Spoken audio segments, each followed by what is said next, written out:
Iya, mari kita buka bersama Yeremia pasal yang ke-17, saudara. Ayat yang ke-5 sampai dengan ayat yang ke-10.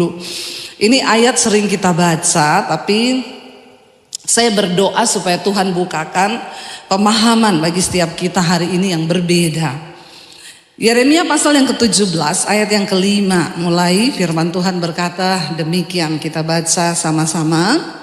1, 2, 3. Beginilah firman Tuhan, terkutuklah orang yang mengandalkan manusia, yang mengandalkan kekuatannya sendiri, dan yang hatinya jauh daripada Tuhan. Ia akan seperti semak bulus di padang belantara. Ia tidak akan mengalami datangnya keadaan baik. Ia akan tinggal di tanah angus, di padang gurun, di negeri padang asin yang tidak berpenduduk.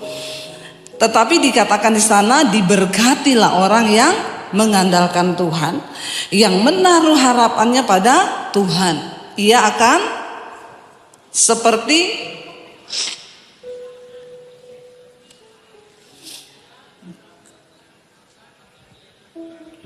batang air dan yang tidak mengalami datangnya panas terik, yang daunnya tetap hijau, yang tidak khawatir dalam tahun kering, dan yang tidak berhenti menghasilkan buah. Ayat yang berikutnya, betapa liciknya hati, lebih licik daripada segala sesuatu. Hatinya sudah membatu, siapakah yang dapat mengetahuinya? Aku Tuhan yang menyelidiki hati dan yang menguji batin untuk memberi balasan kepada setiap orang setimpal dengan tingkah langkahnya, setimpal dengan hasil perbuatannya. Saudara, ya, Yeremia ini, surat ini ditulis saudara ketika keadaan bangsa Israel, mereka mulai tidak mengandalkan Tuhan. Mereka membuat patung yang menyerupai Tuhan. Mereka menyembah patung itu, dan mereka mulai menaruh harapan mereka kepada harta dan kekayaan yang mereka punya.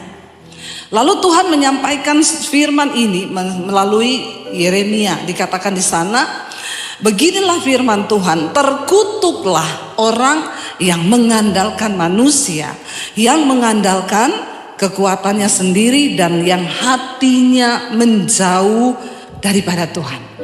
Saudara, kalau kita bicara kutuk, seringkali kita berpikir yang terkutuk itu yang pergi ke bawah pohon, terus sembah-sembah setan, yang sembah-sembah patung itu terkutuk. Seringkali kita berpikir kutuk itu hanya terjadi kepada orang-orang yang melakukan sesuatu yang wow gitu ya, baru dia itu terkutuk.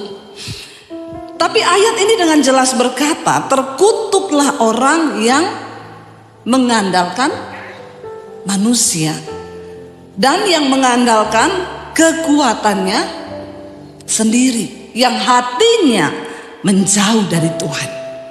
Seringkali kita lupa, saudara. Dan ada begitu banyak orang Kristen yang hidup di bawah kutuk. Di bawah kutuk, tapi mereka tuh tidak sadar. Setiap minggu ke gereja dengar firman, tetapi dia hidup tidak mengandalkan Tuhan. Dia hidup pakai akalnya sendiri. Saudara berbisnis, saudara urus sendiri. Saudara tidak pernah melibatkan Tuhan.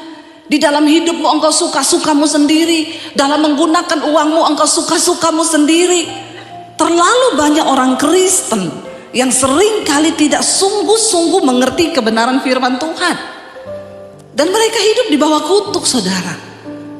Alkitab dengan jelas berkata, di sini kita terkutuk kalau kita ini mengandalkan manusia. Contoh, waktu nggak punya duit, saudara berdoa dulu, atau saudara langsung mikir, ini saudara siapa yang bisa tolong saya ya? Pinjam dulu duit sama si A, si B, si C. Terkutuk loh engkau, terkutuk. Waktu engkau mengalami masalah dalam keuangan, saudara cari Tuhan, atau engkau pergi ke penggadean menyelesaikan masalah tanpa masalah. Yang hafal ini pasti member. sudah tidak diragukan lagi. Ya, menyelesaikan masalah tanpa masalah. Emang ada menyelesaikan masalah tanpa masalah? Hanya di dalam Tuhan Yesus yang begitu. Yang lain tetap lebih timbul masalah. Tapi jujur, terutama bapak-bapak nih, ya, ketika kita ada masalah, nomor satu yang kita cari Tuhan atau manusia? Nggak usah angkat tangan. Di dalam dirimu sendiri saya jawab, iya saya tuh Bu, saya nih kalau ada masalah saya cari orang. Saya dan suami ikut Tuhan saudara. Kami ini ikut Tuhan susah terus. Ya, dalam arti keuangan kami pas-pasan. Ya, mungkin hanya saya kali pendeta yang berani bersaksi.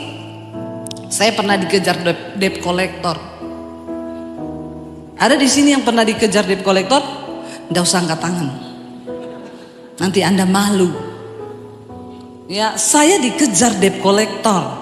Diteriakin depan pintu pagar, ditendang pintu pagar saya. Saya masih ingat itu debt collector namanya Victor, orang Ambon. Siapa tahu dia mendengar khotbah saya ini. Ya, ditendang pagarnya, diteriakin, pendeta ndak tahu malu, ndak bayar utang, brak. Dia orang Kristen. Saya tuh utang bukan saya nggak mau bayar. Kami cicil rumah waktu itu, lalu saya memang nggak bisa bayar karena saya dan suami ini, saya baru menyadari kami ini terlalu percaya sama Tuhan. Sampai waktu pandemi, kami baru sadar bahwa kami ini nggak ada gaji bulanan.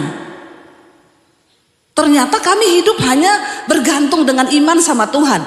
Tapi kami punya prinsip, pendeta ndak boleh pinjam uang, pendeta ndak boleh minta-minta. Karena waktu engkau minta atau pinjam, engkau mempermalukan nama Tuhan. Kami punya prinsip hanya bergantung sama Tuhan. Waktu pandemi baru terasa, kita ini terlalu berani ya, ndak ada gaji bulanan. Lalu kita berpikir gimana nih? Ya, jadi waktu kami dulu beli rumah itu, kami nggak bisa bayar karena saya nggak ada pelayanan. Lalu kami ya tidak bisa membayar lagi, saya gesek kredit card, saya ambil cash. Ya, lalu saya bayar. Saya pikir kredit card gampang lah, rumah ini kalau disita saya ndak bisa mau tinggal di mana.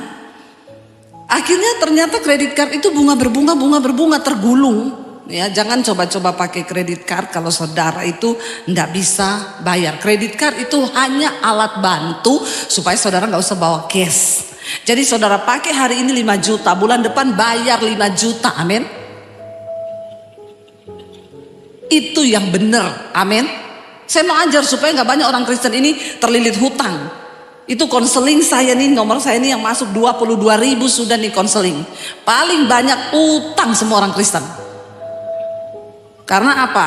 Gayanya lebih besar ya daripada gajinya. Padahal hukum fisika berkata tekanan itu berbanding lurus dengan gaya. Semakin banyak gaya kau, makin berat. Bilang kanan kirimu, nggak usah banyak gaya. Kalau nggak punya uang jangan utang. Ya, cukupkan dirimu dengan apa yang ada.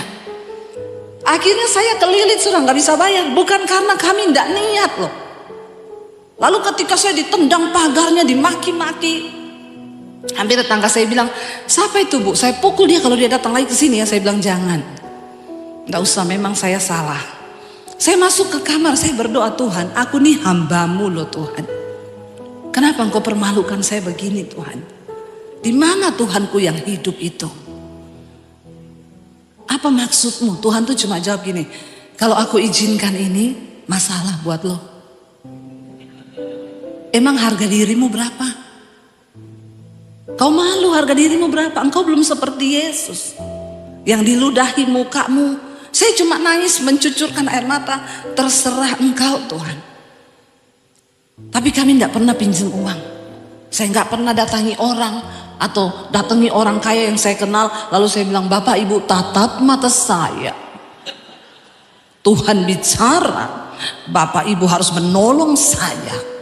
Saya butuh uang sekian, karena sekarang banyak hamba Tuhan jadi-jadian. Dia kirim WA ke orang kaya saudara, ya katanya Tuhan bicara, kau harus kasih saya duit, balas aja kalau ada kayak gitu, pret. Ya, balas gitu saudara. Saya dulu pernah ada yang begitu, Bu, saya lagi butuh uang 6 juta. Tadi malam jelas Tuhan berkata, minta ke Bu Debbie. Minta ke Ibu Debbie. Terus saya bilang, oh makanya tadi malam saya juga dengar suara Tuhan. Apa Bu? Tuhan bilang, jangan dikasih. Kau mau tipu-tipu kah? Ya, enak aja bawa nama Tuhan, suara Tuhan. Ya, padahal mau tipu-tipu. Uang dengan Tuhan tuh beda tipis saudara. Makanya Yesus berkata, engkau gak bisa mengabdi pada dua Tuhan, pada Allah dan pada Mammon. Satu-satunya yang bisa menggantikan posisi Tuhan di hati manusia itu uang. Kalau enggak kau tidak cari Tuhan di dunia ini, maka kau pasti cari uang. Iya apa iya? Bapak-bapak, ya, kalau engkau tidak sungguh-sungguh cari Tuhan, maka yang kau cari di dunia ini apa? Uang kan? Kenapa kita jangan ngoyo, ya? Tapi berserah pada Tuhan, andalkan Tuhan, jangan andalkan kekuatanmu. Engkau mungkin berkata, saya ini kuat untuk cari uang, saya masih bisa kuat sampai berapa waktu ke depan, karena saya sudah cek gula darah normal, jantung normal, semua normal. Jangan sombong kalau engkau merasa engkau sehat. Banyak orang mati mendadak. Saya ngomong benar saudara, lagi duduk, nggak bernapas lagi, mati, sehat, nggak ada sakit, nggak ada apa-apa, baru check up. Banyak orang itu bahagia kalau sudah check up, ya, udah selesai check up gitu seneng. Kenapa? Sukacita, gula darah bagus, jantung bagus, karena dia pikir umurnya itu tergantung dari hasil check up. Saya mau membuka pikiran saudara yang hari-hari ini sudah mulai mengandalkan manusia, nggak mengandalkan Tuhan.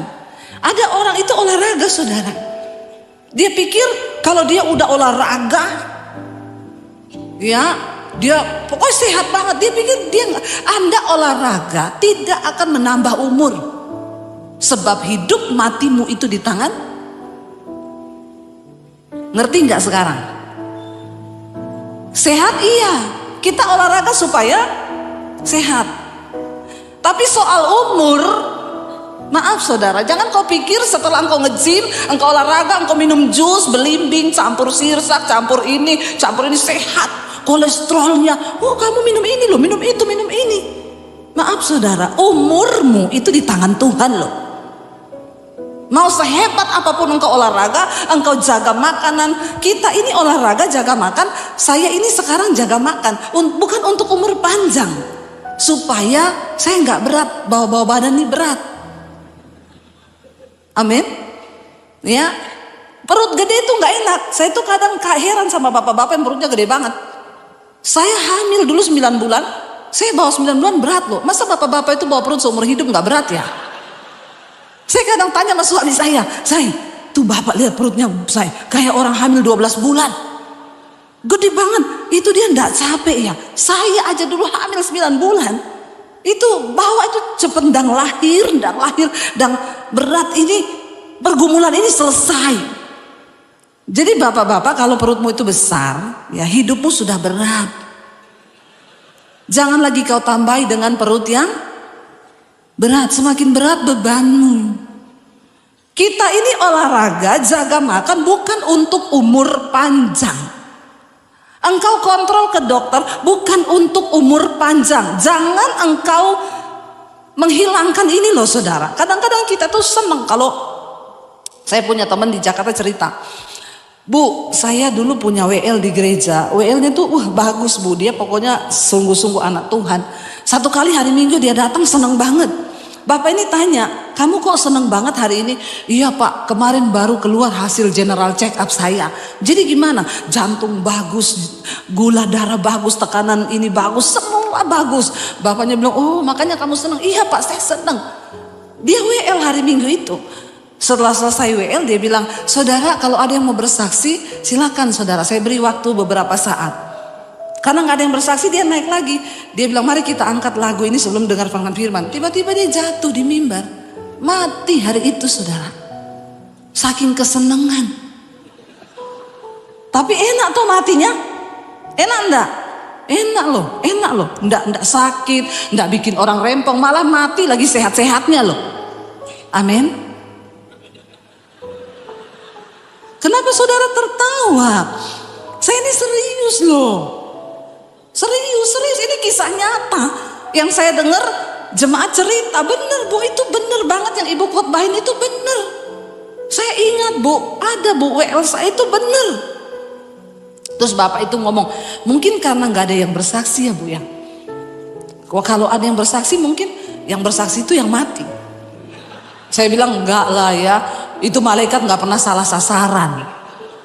Ditugaskan ambil yang ini, nggak mungkin dia ambil yang itu. Loh saudara, makanya Alkitab bilang jangan engkau menggeserkan imanmu kepada sesuatu yang fana. Duitmu di rekening mungkin hari ini ada puluhan miliar, tapi apakah uang itu menjamin kebahagiaanmu?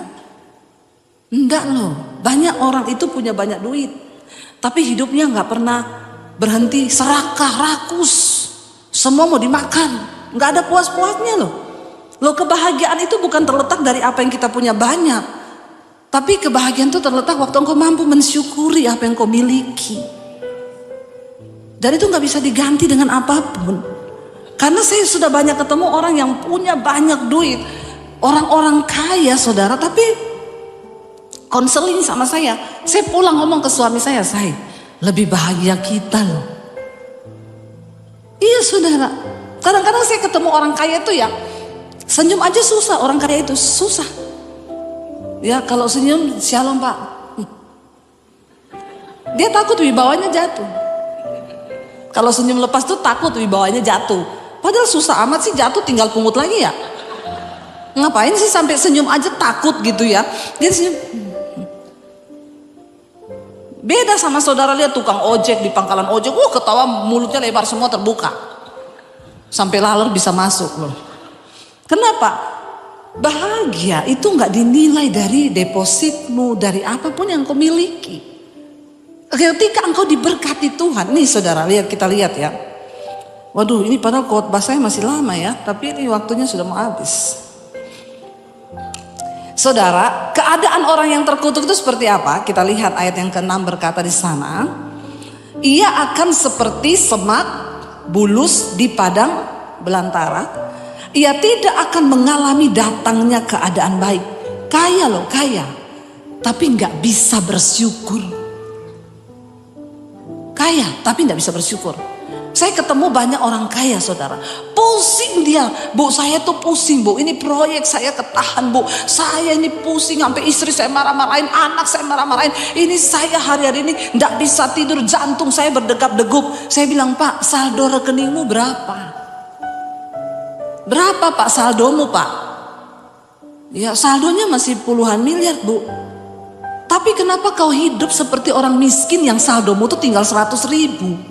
Pak, kau belajar dari tukang ojek Pak yang hidupnya lebih bahagia daripada kau yang saldomu puluhan miliar. Bodoh kau Pak, saya bilang. Bodoh nggak? Itu Alkitab bilang orang terkutuk itu bukan orang miskin saudara. Walaupun dia miskin, dia bisa bersyukur, dia bisa bersuka cita, dia diberkati. Amin. Jangan engkau mengkonotasikan miskin itu terkutuk, kaya itu diberkati. No. Karena banyak orang kaya gak bisa bersyukur hari-hari ini. Saya bilang ironis ya Pak, engkau pusing dengan proyekmu yang sekian ratus miliar, saldomu di rekening masih ada puluhan miliar, dan engkau setiap malam tidak bisa tidur, engkau jantungmu deg-degan, barahan sama istri, berantem sama anak gara-gara proyek. Pak, saya cuma bilang kalau malam ini jantungmu di stop sama Tuhan, mati kau Pak. Jangan coba konseling sama saya kalau Anda tidak mentalnya siap. Lo kita harus bicara jujur. Baru dia matanya terbuka. Iya juga ya Bu Debbie ya. Iya loh, saya pikir-pikir bener yang saya ngomong ini bener Pak. Bapak gak usah meragukan saya. Yang saya ngomong ini Alkitab. Nih ya, soalnya saya selama ini ketemu pendeta itu ngomongnya manis-manis. Nah, kau ketemu saya bukan pendeta, saya YouTuber. Haleluya. Memang kalau pendeta harus, gembala itu harus, karena kalau dia kasar begini, lari semua tuh jemaat. Jemaat sekarang ini kan mentalnya kerupuk semua. Apa dikit lari, pendeta ngomong begini lari, pindah gereja. Lu pikir di gereja lain lebih enak? Sama saja, namanya masih manusia. Saudara di sini tuh diproses, katakan. Ya, jadi nggak usah pindah-pindah kalau memang masih diproses Tuhan. Kau pindah ke sana, kau ketemu proses yang sama. Kesombonganmu ini loh yang lagi diuji, dibentuk Tuhan. Dia itu seperti semak bulus dikatakan di padang belantara. Ia tidak akan mengalami datangnya keadaan baik. Ia akan tinggal di tanah angus, di padang gurun, di negeri padan asing yang tidak berpenduduk. Orang terkutuk itu dia berada di keramaian, tapi dia merasa dia sendirian. Banyak orang yang seperti itu kan. Banyak di rumah udah gak bisa tersenyum, gak bisa sukacita sama anak, sama istri. Saya bilang ke pengusaha itu, Pak, dia bilang, ini Bu Debi lagi di mana? Saya lagi keliling Jawa Tengah. Saya mampir di Semarang, nginep di Jogja, saya ke Solo, saya ke Surabaya. Sama suami Bu, iya, kami sambil pacaran. Terus dia bilang, enak banget ya Bu ya. Kenapa Pak? Saya di mobil sama istri tiap hari berantem. Pak, lebih kaya kau atau saya Pak? Ya lebih kaya saya, mobilnya aja 7M. Tapi di mobil berantem. Ini yang dinamakan, dia itu semak duri di padang belantara. Tidak pernah mengalami datangnya keadaan baik. Boleh mobilmu 7M, 12M, MMM, ember. Tapi itu gak akan menjamin kebahagiaanmu. Apalagi hatimu menjauh dari Tuhan. Ya saya bilang, Bapak bodoh, Bapak rugi Pak. Ya saya sama suami, kami pelayanan Pak. Ya saya mampir lihat sekolah Alkitab saya di Bandungan. Kami lihat apa yang bisa Tuhan kerjakan. Kami melihat saldo saya gak sebanyak Bapak. Tapi saya gak mau diperbudak iblis. Saya nggak mau diperbudak. Hidup kita berapa lama sih Bapak Ibu? Kita nih kaya ya, kaya aja. Saudara mau sekaya apapun, engkau cuma bisa makan sehari 3 kali. Mau sekaya apapun, engkau bisa makan 1 kali makan 4 piring bumbu. Bisa? Saya mau tanya nih sama orang-orang kaya di sini. Sekarang ini keadaan terbalik-balik kan? Saya sama suami dulu kita nih mau beli Starbucks nggak bisa, bukan karena diet. Karena enggak punya duit. Iya, mau pengen banget beli Starbucks, tapi enggak ada duit. Sekarang pengen beli Starbucks, enggak bisa juga. Kenapa? Diet. Mumet enggak hidup ini? Mumet? Pusing enggak? Kalau kita bayangkan hidup, ya, bayangkan loh, kita mampir drive thru aja di Starbucks yuk, beli 1 roti sama kopi susunya yuk. Suami saya bilang gak boleh makan tepung loh. Terus itu susu ada gulanya juga loh. Nanti kita percuma ini. Terus saya bilang, hidup ini untuk apa ya? Tak tanya, hidup ini untuk apa? Kita dulu mau beli Starbucks gak bisa. Bukan karena diet, tapi karena gak punya uang. Nah sekarang kita bisa beli loh. Tetap gak bisa. Karena mau diet, konyol gak? Puyeng gak hidup ini saudara? Makanya saya bilang orang itu mau sekaya apapun, ya. Dulu pengen beli tas LV, nggak mungkin bisa karena saldo saya aja minta maaf terus. Tiap ke rekening mau ngambil 1 juta, maaf banget, saldo Anda tidak cukup. Tertawa kau lihat pendeta susah. Bukannya dibilang kasihan ya Bu Debi, kasihan. Sekarang saya bisa beli loh, bukan sombong, tapi agak angkuh sih. Karena diberkati Tuhan. Bisa. Saya cerita kemarin. Saya bisa. Saya di WA orang, Bu, Ibu pergi ke Senayan City, di situ ada toko LV, Ibu masuk ke sana, ketemu Mbak ini, Ibu minta sepatu di situ nomor 40, saya sudah titip, bilang aja dari Ibu ini, itu untuk Ibu. Saya pergilah ke sana saudara. Mau masuk itu antri panjang ya. Panjang. Saya datang, security-nya nanya, Ada perlu apa Bu? Saya dilihatin dari atas sampai bawah. Kayaknya mencurigakan orang ini masuk. Nggak pakai merek sama sekali, datang ke LV. Di situ kan yang datang udah tasnya memang semua bermerek, sepatunya bermerek, semua bermerek. Lah saya datang di situ, dilihatin security, dicurigai. Kadang-kadang security itu sombong juga. Saya bilang, emang lu bisa beli? Biasa aja, keles. Jangan memandang orang sebelah mata. Ya, kita harus belajar menghormati, menghargai semua orang. Jangan lihat dari merek yang dia pakai. Saya bilang, saya sudah pesan ketemu Mbak ini, sepatu nomor, oh silakan masuk. Yang antri kayak ular, saya disuruh masuk, semua melihat, ih pasti VIP itu. Pret.